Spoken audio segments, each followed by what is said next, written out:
the next speaker now is South Africa, and South Africa you will be followed by Chile, and that will be the last speaker for the day. The WHO, World Health Organization, and then Chile. Thank you very much, Speaker. Just to make some few reflections.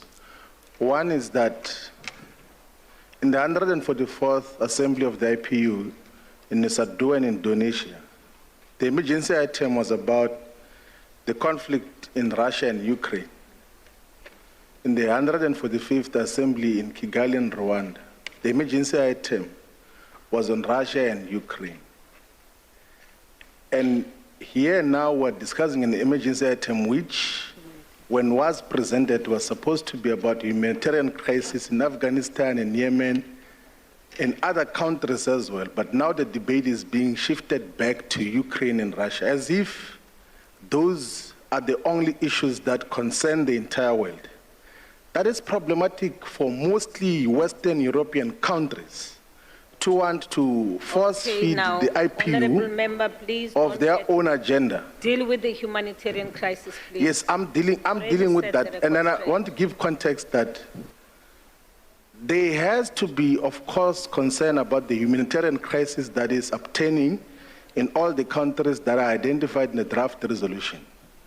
But I think we should speak openly as well about the role of the military-industrial complex that is benefiting out of war, and instead of trying to contain the war in many parts of the world, is aiding it through the North Atlantic Treaty Organization, which historically has played a very destructive role. And we must refuse to be bullied into a homogeneous perspective of Western Europe and the Americans that says that everything else that they do is correct at the expense of everyone.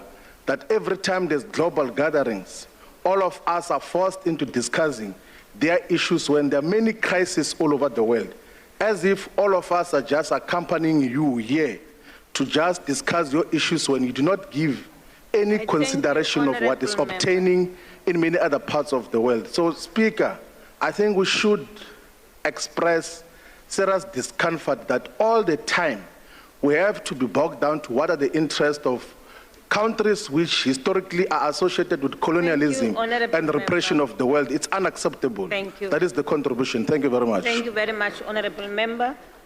The next speaker I now invite